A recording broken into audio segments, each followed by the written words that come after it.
アメリカにおける解放戦争とエイズ問題、副題がその宗教的背景と国際協力の課題にご出席くださいまして誠にありがとうございます。本日司会をさせていただきます一神教学際研究センターのセンター長の森光一と申します。どうぞよろしくお願いいたします。それでは一番最初に主催者を代表いたしまして原誠神学部長からご挨拶をいただきたいと思います。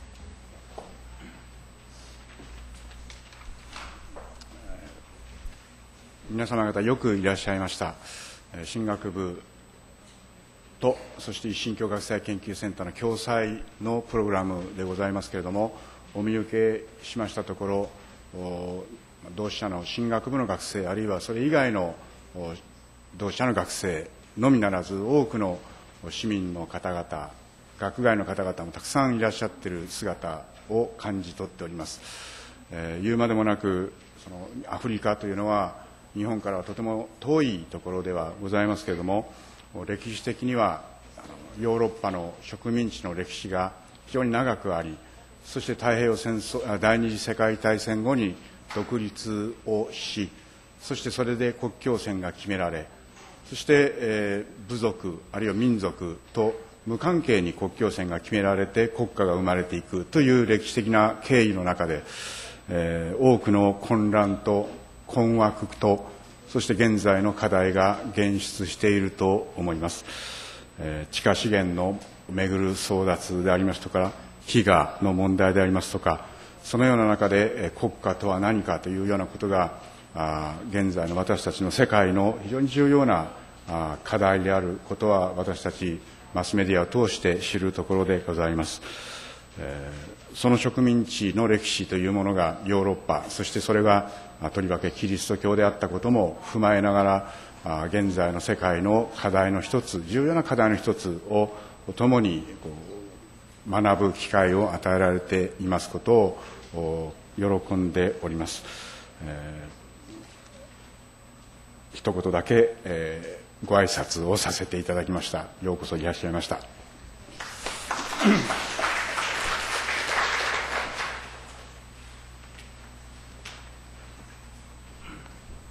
それでは早速講演をしていただきたいと思いますけれども、最初に本日の講演者でございますフェリックス・カプトゥ先生について少しご紹介をさせていただきたいと思います。今日のプログラムの裏面のところに講師紹介がありますけれども、先生はアフリカのコンゴのご出身でして、博士号をコンゴのルブンバシ大学で2000年に取得されております。そして2006年まで同大学のアフリカ文学宗教学専攻の教授をお務めになりました。そして本年7月から日文献国際日本文化研究センターの客員研究員として京都にご家族とともにご滞在になり、そして研究を続けておられます。でこれまでに先生はアメリカのニューヨーク州立大学の客員教授、あるいはハーバード大学のリサーチフェローも務めておられます。で専門分野は宗教および比較文学、ジェンダー、その他非常に広い研究のご関心をお持ちでございます。で本日は先ほども少しご紹介いたしましたけれども、コンゴと中央アフリカにおける解放戦争とエイズの問題、そしてその宗教的背景と国際協力、特に日本はどのようにこの今後の問題に協力していくことができるのかということについてお話を伺うことができます。で、本日共催をしております同志社大学神学部神学研究科と一神教学際研究センターは今から5年ほど前に研究領域を従来のプロテスタント神学から少し広げまして、他の2つの一神教、すなわちイスラーム、ユダヤ教を含めて、3つの一神教について、研究教育の対象を広げてまいりました。で、その間、これまで5年間、一神教学際研究センターを中心に、一神教研究及び一神教世界についての研究を行ってまいりましたが、なかなかですね、全世界の一神教の問題を扱うということは、我々の力量としてできません。どうしても、その地域は、中東、東南アジア、アメリカ合衆国、EU ですね、これぐらいに限られてしまいまして、例えばインド、それから中国、そしてこの非常に一神教が重要な問題になっているアフリカにまでですね、研究領域を広げることが我々の力量ではできておりません。で、本日は、カプトゥ先生をお招きいたしまして、このアフリカ、特に中央アフリカ、コンゴにおけるですね、この様々な問題とその背後にあります宗教の問題について貴重なお話を聞く機会を持つことができましたことを本当に嬉しく思っております。先生には、通訳を含めて、約90分、お話をいただきまして、時間がありますならばその後少し、皆様からのご質問を受けたいというふうに考えております。それでは、早速カプトゥ教授をお迎えしたいと思います。どうぞ。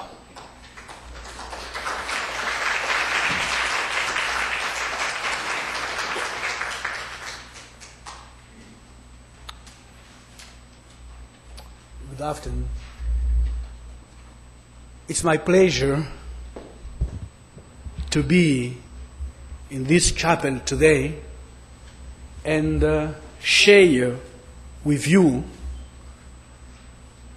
some of our research, and a pleasure to be with such an audience in which there are such eminent personalities like the Dean of the faculty and Professor Mori, whom I would like to thank for inviting me here and having this opportunity to talk about Africa. There on the slide, it is at the center of Africa, Congo, religion, liberation wars, HIV/AIDS, and world cooperation, Japan.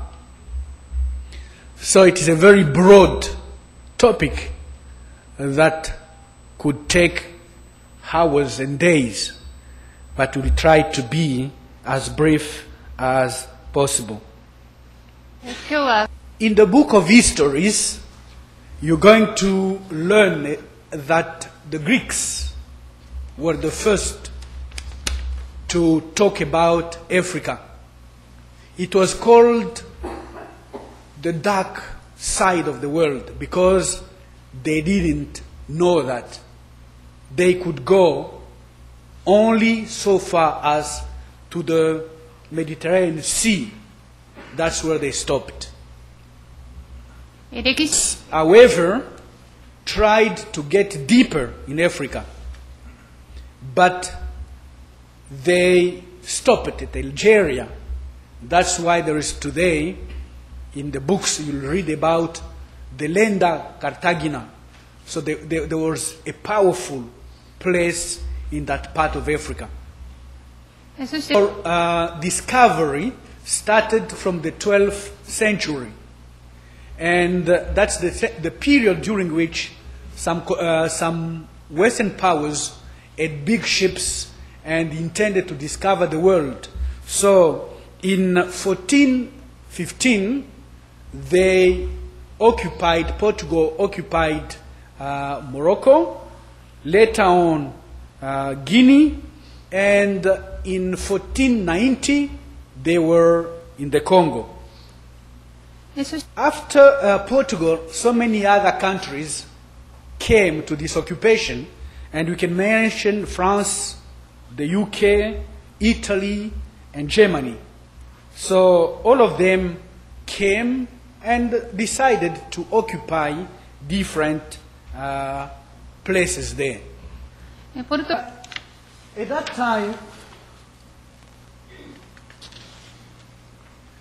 time, they called for this meeting in Berlin, the Berlin Conference, and they sat down around that big table with representatives of these powers.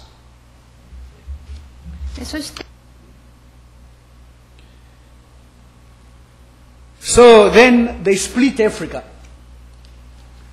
And they sent it, it was like a cake, okay? Splitting a cake and giving it to kids. So they decided who was going to take this part, that part, that part, and that's how Africa is today countries on the basis of that decision taken at the Berlin Conference. The biggest part, one of the biggest part is the Congo there. Okay? And that part was given to one man, the King Leopold II of Belgium. At that time, if you remember again in history, the world needed very much rubber. King Leopold had the opportunity of collecting rubber from forest trees. That is why you have on the slide here, I'm showing this flog. The flog was used to beat the slaves and the people because they needed to collect as much rubber as needed. So he killed about 10,000 people who couldn't collect enough rubber. And this is the consequence. So if he came in a village and people were unable to collect the amount of rubber, his invoice, the people were working there for the king, they will cut the members of the body of the people living there. They will either kill them or cut the members. So that's why we have today such people who do, as you can see in these pictures, these people didn't have their members were removed. They were cut because they couldn't collect enough rubber for the king. And that was it with colonization. Then they started taking the kids, saying that they will take the kids and go with them in schools. Schools run by some missionaries. So they took the kids and the young people from the villages and they went with them in these schools. Anybody speaking about school will be very happy because you could think, okay, this was for education. But were changed into catechists, but many of them had to become soldiers. It was said that the soldiers were supposed to fight Arabs. Arabs were coming there to collect slaves. So it was said they were training soldiers to fight Arabs. All the same, slavery was going on.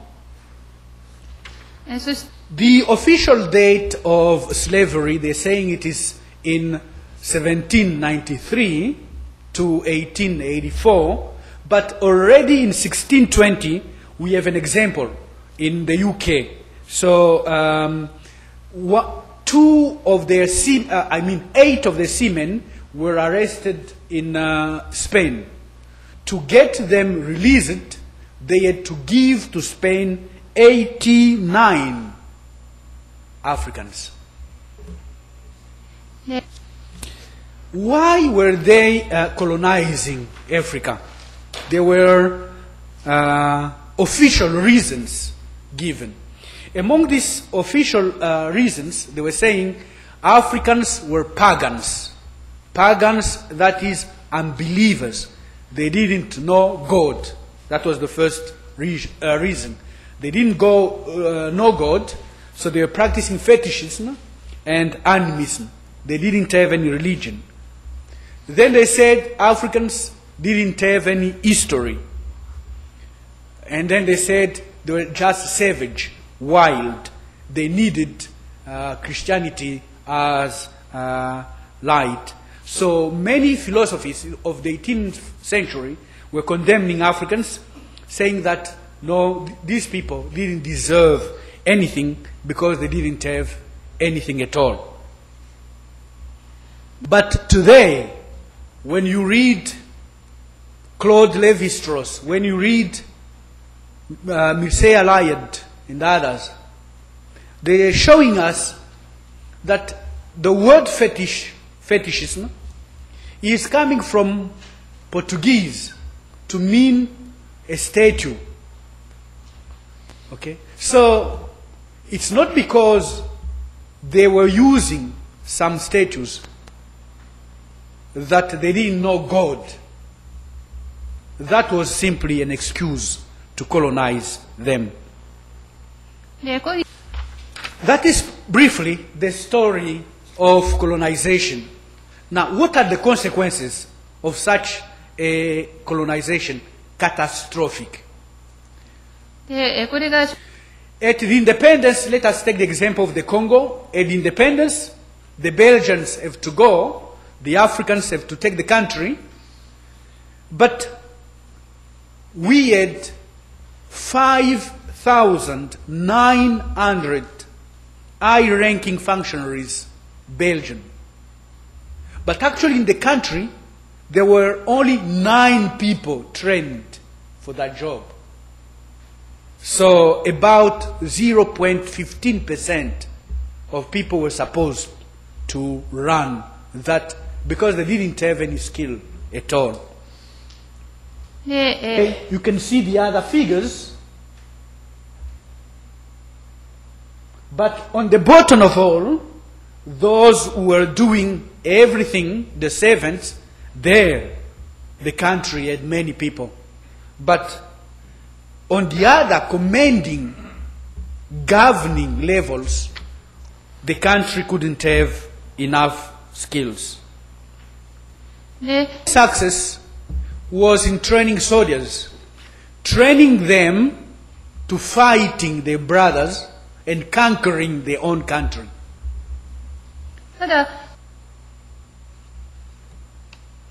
Unfortunately, that strategy went against colonizers. The same strategy they used, it turned against them. Because in First World War, in the Second World War, the Africans were in the same trenches, as you can see there. There are some whites and some blacks, okay? They were all together fighting the same enemy. And the Africans took that opportunity to discover that the master was afraid. The master could be afraid. They were afraid of bombs. They were afraid of the war. So they were also human beings and they were also vulnerable. Because before that, they were saying that they couldn't at all be vulnerable at all. They were extraordinary. Now, what were the true reasons of the occupation of the colonization? Because it was not bringing light. It was not teaching to know God, because Africans knew God.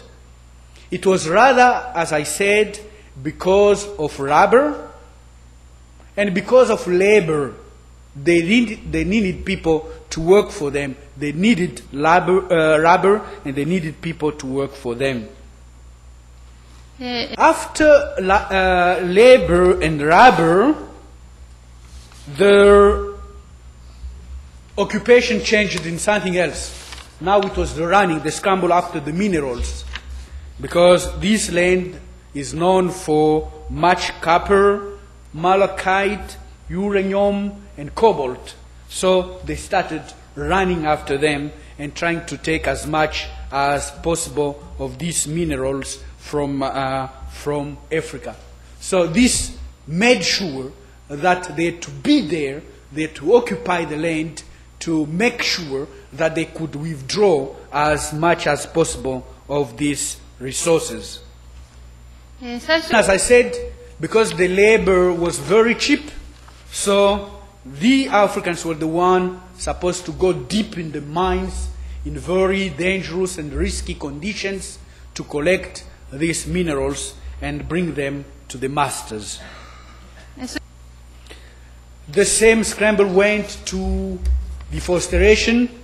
They started taking as much wood as possible, timbers from the forest, because it was evident that the forest was very rich. And also, as I said before, when attacking religion, they took such statues.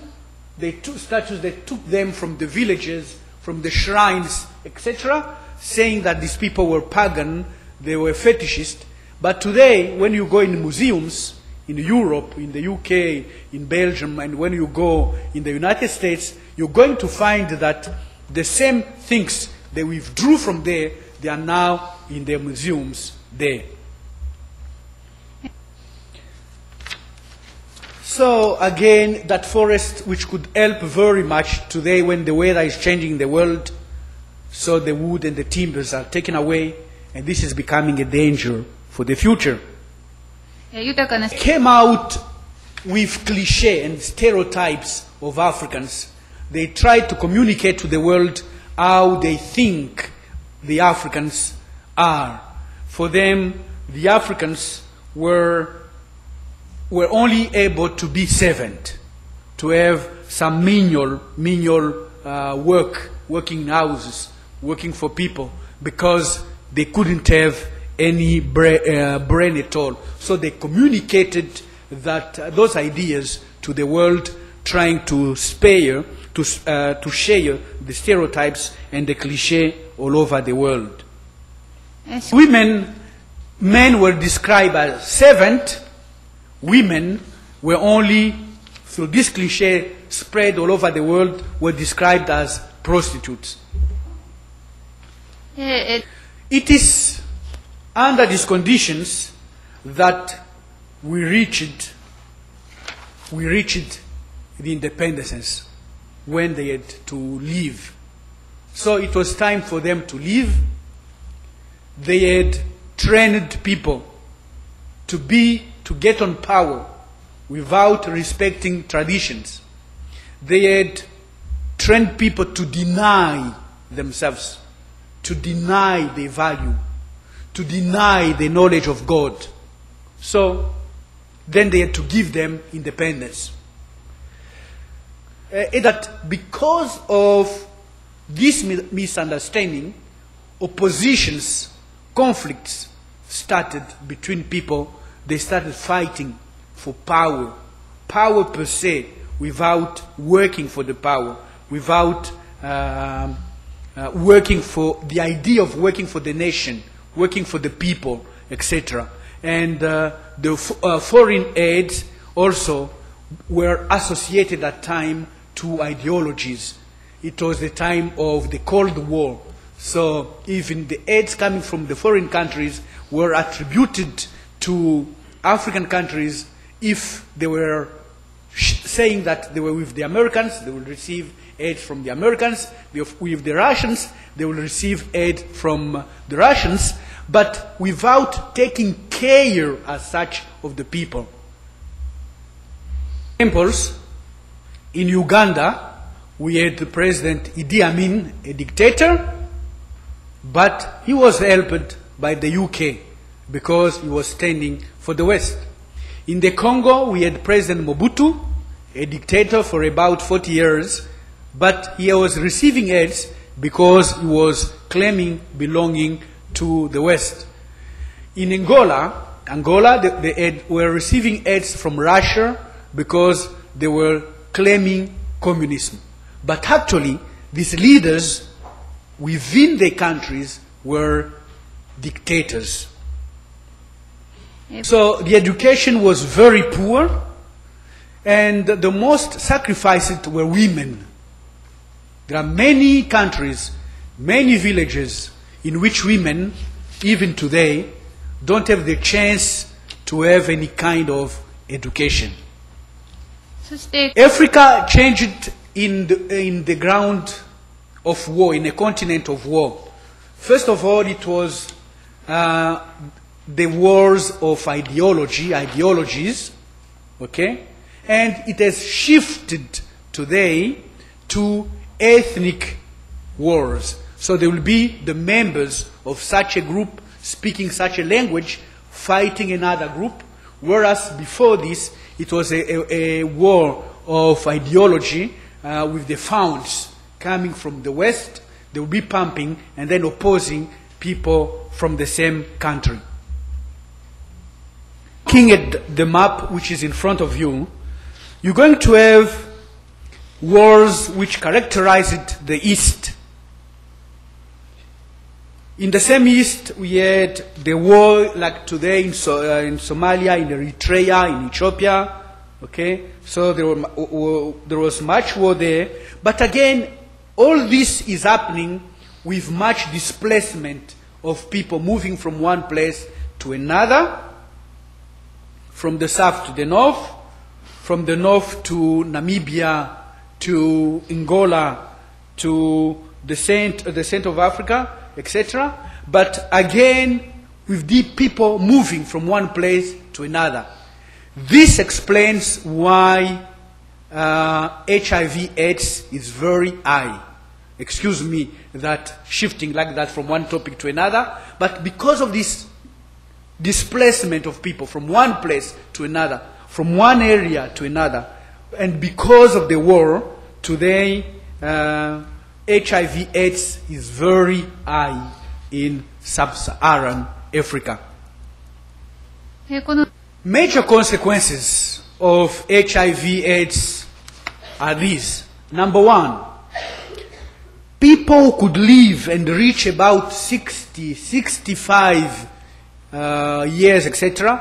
Life expectancy has become in many areas very low. There are people who are dying as young as 40, as 45, because HIV/AIDS has been spreading very, very much because of these displacements, number one. And number two, because of another kind of displacement, people moving, for instance, to South Africa, where there is much HIV/AIDS for work. They're going alone, then coming back and bringing that pandemic. Who is dying the most? Women are dying the most. More than 69% of those who are dying are women. エイズで Because of contamination, that's the true answer. But mainly because of lack of education. When a lot of people are going around and saying, for instance, use condoms, protect yourself, etc., this language in many places cannot be heard by women because they are forced in sex. They are married very young,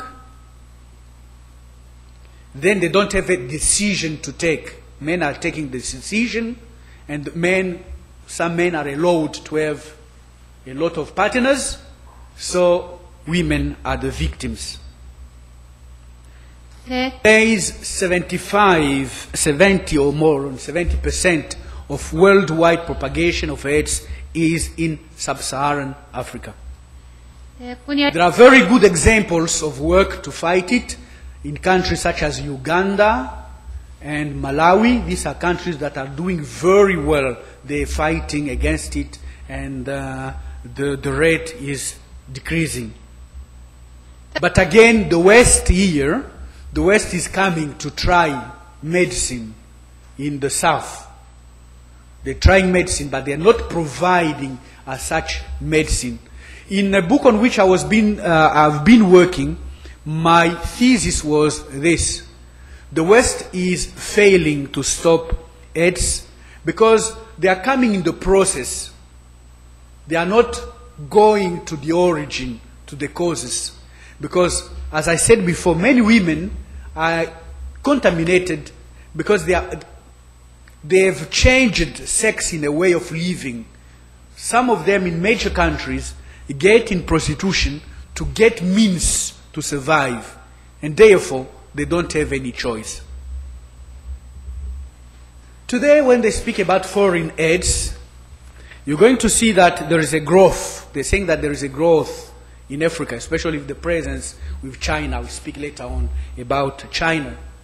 But actually, this is a growth on the figures.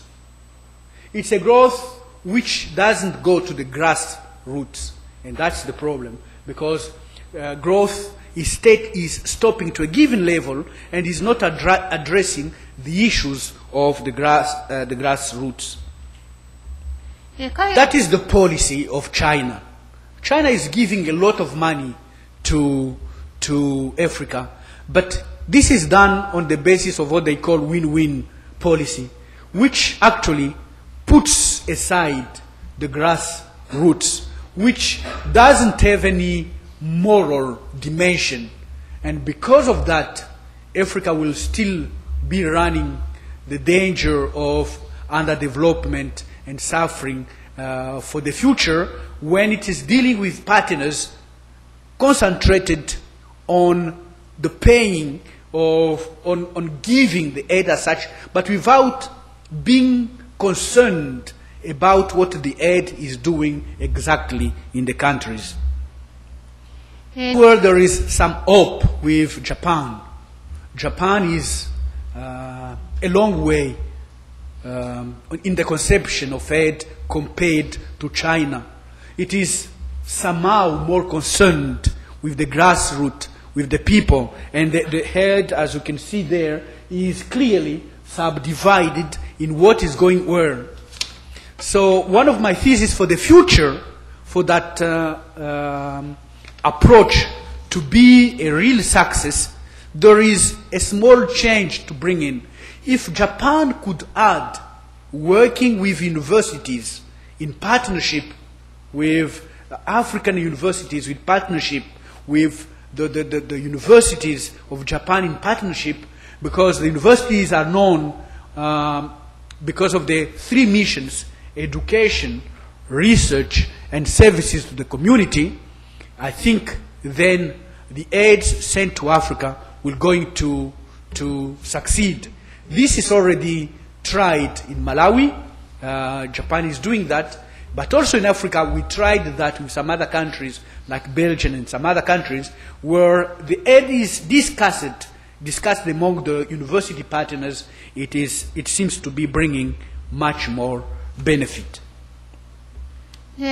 After this long survey on Africa, let us draw some conclusions before our discussion.